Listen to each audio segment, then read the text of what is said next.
साथियों, अस्सलामु अलैकुम। आज भी हम कम वक्त में आपका और हमारा कीमती वक्त ज़ाया किए बगैर जानेंगे कि किस तरह मुसलमानों के बिना दुनिया अधूरी है।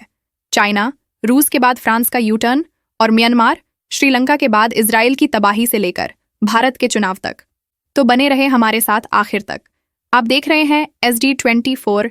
मैं हुमैरा कुरैशी।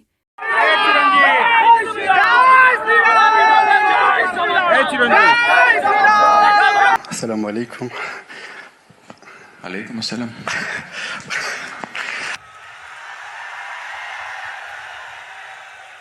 घुसपैठियों को बांटेंगे।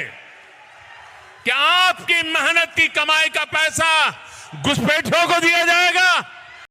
इस्लाम मुखालिफ दौर में कहीं कुरान को जलाया जा रहा है तो कहीं मुसलमानों की मोब लिंचिंग की जा रही है। कहीं गाय के नाम पर मारा जा रहा है तो कहीं झूठे इल्जाम लगाकर फंसाया जा रहा है। एक तरफ इजराइल का जुल्म तो इथियोपिया में टिग्रे समुदाय का नरसंहार। लेकिन कुछ सालों में काफी बदलाव आए हैं। उधर जालिम चीन ने मुसलमानों पर नर्म रवैया इख्तियार किया है तो रूस मुसलमानों को करीब कर रहा है। अमेरिका भी जान गया है कि मुसलमानों के बिना दुनिया की राजनीति मुश्किल ही नहीं नामुमकिन है। एक जमाने में मुसलमानों पर जुल्म करने वाला रूस आज इस्लाम के इतना करीब आ गया है, यहाँ तक कि पासपोर्ट पर मुस्लिम महिलाओं को हिजाब वाली तस्वीर की इजाजत दे दी है। यानी अब रूस में मुस्लिम महिलाओं को किसी भी सरकारी दफ्तर में हिजाब को लेकर कोई पाबंदी नहीं होगी और कुरान की बेहुरमती करना कानूनन जुर्म होगा।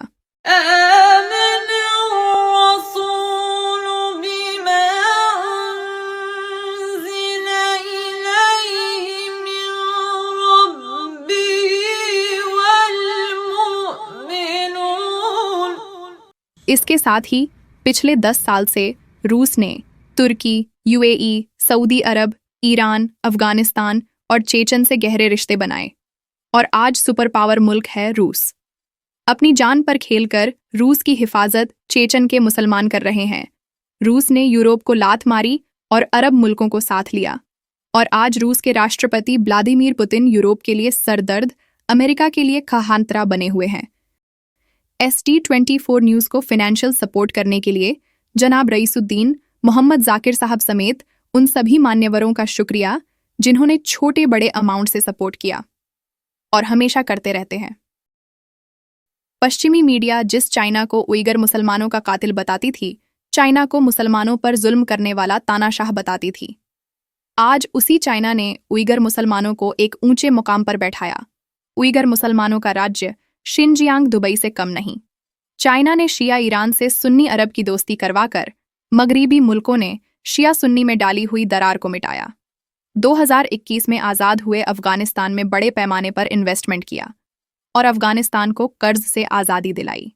आज चाइना 10 ग्राम बारूद या एक गोली चलाए बिना ईरान, सऊदी अरब, अफगानिस्तान, तुर्की को साथ लेकर सुपर पावर बन चुका है। शिनजियांग में लगभग 2 करोड़ मुसलमान रहते हैं, जो इस राज्य का 55% हिस्सा है। शिनजियांग में बने हुए प्रोडक्ट्स सारी दुनिया में एक्सपोर्ट किए जाते हैं। शिनजियांग की आज की GDP 1.77 ट्रिलियन है, जो भारत के GDP से आधी और उत्तर प्रदेश से 6 गुना ज्यादा है। आपको बता दें कि शिनजियांग चाइना ने कब्जा किया हुआ राज्य है और चाइना भारत का नंबर एक दुश्मन मुल्क में गिना जाता है।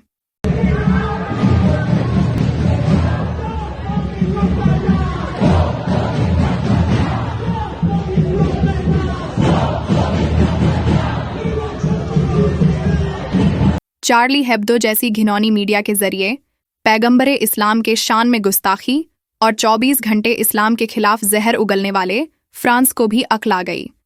अपने दोस्त इजराइल को लात मारकर यूरोप से पंगा लेकर फिलिस्तीन को मान्यता दे दी और तुर्की के रजब तैयब एर्दोगान के जरिए अफ्रीका के मुस्लिम मुल्कों से खदेड़े जाने के बाद फ्रांस भी जान चुका है, उसे गलती का एहसास हुआ है कि मुसलमानों के बिना फ्रांस अधूरा है। अभी हाल ही यानी जनवरी 2024 में सऊदी अरब गए फ्रांस के एमेनुअल मैक्रोन को 4 घंटे इंतजार कराया और बेइज्जत करके भगाया गया था। फ्रांस अब इस्लामी मुल्कों के चक्कर काट रहा है। फ्रांस भी समझ गया कि मुसलमानों के बिना उसकी दुनिया अधूरी है और दुनिया में सबसे पहले फ्रांस ने ऐलान किया कि अगर इंटरनेशनल क्रिमिनल कोर्ट नेतन्याहू के खिलाफ गिरफ्तारी वारंट जारी करता है तो हम उसे गिरफ्तार करेंगे। इसी तरह कई मुल्क हैं अपनी अक्कड़ दिखाते थे, इस्लाम के खिलाफ खूब उछल कूद करते थे, जहर उगलते थे। उनमें से ये कुछ मुल्क थे जिन्होंने मुसलमानों को साथ लेकर खुद भी तरक्की कर गए और मुस्लिम मुल्कों को भी ऊंचाई पर पहुंचाया। अब जानते हैं तबाह मुल्कों के बारे में, जिन्होंने मुसलमानों पर बेइंतहा जुल्म किया और आज कुछ अपना वजूद बचाने में लगे हैं तो कुछ का वजूद बाकी भी नहीं रहा।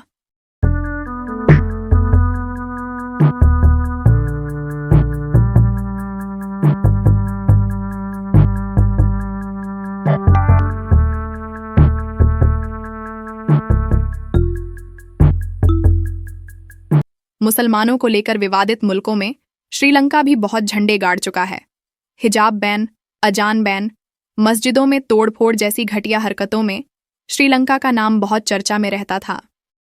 राष्ट्रवादी और सांप्रदायिक नेता ही अपने मुल्क की तबाही की वजह बने, चाहे वह हिटलर हों, जिम्बाब्वे के रॉबर्ट मुगाबे, बर्मा के बामर नेता, यूक्रेन के ज़ेलेंस्की या घौर सांप्रदायिक राष्ट्रवादी यानी एक्सट्रीम कम्युनल नेशनलिस्ट नेता गोटाबाया राजपक्षे हों। जुलाई 2022 को श्रीलंका के एक्सट्रीम कम्युनल राष्ट्रपति राजपक्षे पर ऐसा बुरा वक्त आया कि उसे अपना वही मुल्क छोड़कर भागना पड़ा, जिस मुल्क के सर्वोच्च पद पर बैठकर मुसलमानों और इस्लाम के खिलाफ नए नए कानून बनता था, जो 20 साल से श्रीलंकन राजनीति का रूहेरवां रहा था। राजपक्षे मुसलमानों के खिलाफ इतना बड़ा कोबरा नाग था कि बुद्धिस्ट मॉन्क उसे अवतार मानने लगे थे। राजपक्षे ने 2009 में तामिल नेता लिट्टे के प्रभाकरण को मारकर 25 साल से चल रहे कत्लोगारत का खात्मा किया था, मगर राजपक्षे ने सिंहली बहुसंख्यक प्रभाकरण को मारकर मुस्लिम और क्रिश्चियन के खिलाफ नए कत्लेआम का महाज खोल दिया और सांप्रदायिकता का नशा सर चढ़कर पढ़े लिखे लोगों से लेकर गरीबों तक पहुंच गया। फिर वो तांडव करने लगा। 2008 तक श्रीलंका के पास $12 बिलियन फॉरेन करेंसी थी, जो मुसलमानों के खिलाफ सांप्रदायिक हिंसा फैलाने के बाद यानी 2009 में घट गई और श्रीलंका पर $51 बिलियन का कर्ज हो गया। दवा, तेल, गैस खरीदने के लिए फॉरेन करेंसी नहीं है और न कोई मुल्क मदद करने को तैयार था।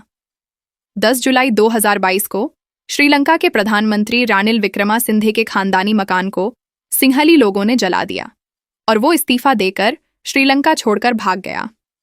आज श्रीलंका दुनिया का सबसे बड़ा कंगाल, तबाह मुल्क है।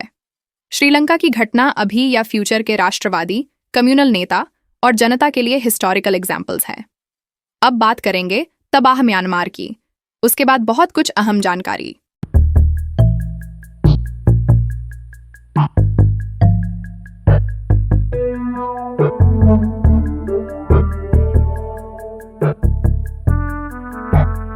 अगस्त 2017 में रोहिंग्या मुसलमानों का म्यांमार की सेना ने नरसंहार किया।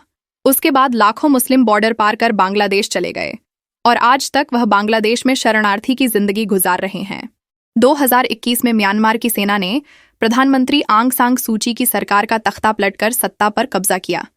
तब से म्यांमार में सैकड़ों अलग अलग रेजिस्टिंग फोर्सेस आपस में लड़कर मर रहे हैं, एक दूसरे के खून के प्यासे हो गए हैं, जिसकी वजह से म्यांमार के सीमावर्ती इलाके अनसिक्योर्ड हो गए हैं और म्यांमार तबाह हो चुका। मुसलमानों पर जुल्म करने वाली आधी सेना म्यांमार छोड़कर भाग गई। कुछ सेना के जवान अपनी पहचान छिपाकर जिंदगी गुजार रहे हैं। आधी आबादी जो मुसलमानों के नरसंहार में शामिल थी, आसपास के इलाकों या जंगलों में रहने को मजबूर है। म्यांमार की प्रधानमंत्री जेल में सड़ रही है। सारा देश एक दूसरे के खून का प्यासा हुआ है और सबसे बड़ा इस्लाम का दुश्मन बुद्धिस्ट धर्मगुरु असीम विराठू ऐसे गायब हो गया जैसे गधे के सर से सिंग। मुसलमानों को घुसपैठियां बताकर उनका नरसंहार कर उन्हें बांग्लादेश में शरणार्थी बनाने वाले म्यांमार के लोग भारत के उन 19 गांव में घुसपैठिए बनाकर रहने लगे जो बॉर्डर लाइन पर है, और भारत के प्रधानमंत्री उन भारतीय मुसलमानों को घुसपैठियां कह रहे हैं जो हजारों सालों से भारत के मूल निवासी हैं। लेकिन म्यांमार के घुसपैठियों के लिए मुंह से अम भी नहीं निकलता। पिछले 4 महीने से भारतीय चुनाव में कोई नेता हिंदू मुस्लिम कर रहे हैं, तो कोई 5 किलो अनाज बांट रहा है और कोई बीड़ी तंबाकू के लिए खटाखट रुपया देने की बात कर रहा है, तो कोई संविधान खत्म कर दलित आरक्षण खत्म की बात कर रहा है, या संविधान फाड़ कर फेंकने का डर बना रहा है, तो कोई काशी मथुरा मस्जिद तोड़कर मंदिर का नारा लगा रहा है। कहीं मुल्ले टाइट करने की बात हो रही है, कोई नेता बुर्का बैन करने का राग अलाप रहा है, कोई मुसलमानों को पाकिस्तान भेज रहा है, तो कोई मस्जिदों पर सिंबॉलिक तीर चला रहा है।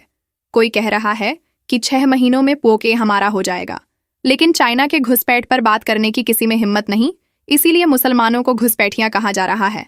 हिंदू मुस्लिम, ईरान पाकिस्तान, मुल्ले भगाओ, बुर्का बैन करो जैसे नारों से हमारे चुनाव हो रहे हैं, लेकिन किसी पार्टी का कोई नेता, वरिष्ठ पत्रकार, चमचे, चमचियां देश की सीमा पर चीन या म्यांमार के आतंकवादियों से सिक्योरिटी की बात नहीं कर रहा है और हम विश्वगुरु बनने का सपना देख रहे हैं।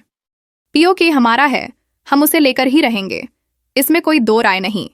लेकिन चीन ने भारत के जिन हिस्सों पर हमला करके कब्जा किया है, सरकार उन इलाकों को वापस लेने का दावा कब करेगी? सारा दिन पाकिस्तान पाकिस्तान किया जाता है। बीजेपी के नेता चीन का नाम लेने से डरते हैं, क्योंकि पाकिस्तान और पीओके का नाम लेने से भाजपा के वोट बढ़ते हैं और चाइना का नाम लेने से भाजपा के वोट घट सकते हैं। मोदी जी और भाजपा संदेश खाली की बात करते हैं, लेकिन मणिपुर पर चुप्पी साधे हुए है। जो बात बीजेपी नेता कहने से डरते हैं, वो बात मैं कहती हूं और आप भी कहिए। तिब्बत और शिनजियांग पर चीन का अवैध कब्जा है। तो ये थी आज की छोटी सी जानकारी। तो मिलते हैं ऐसे ही इन्फॉर्मेटिव, नॉलेजेबल जानकारी और खुलासों के साथ। तब तक के लिए फी अमानिल्लाह। आप देख रहे हैं सोशल डेमोक्रेटिक न्यूज़ SD24।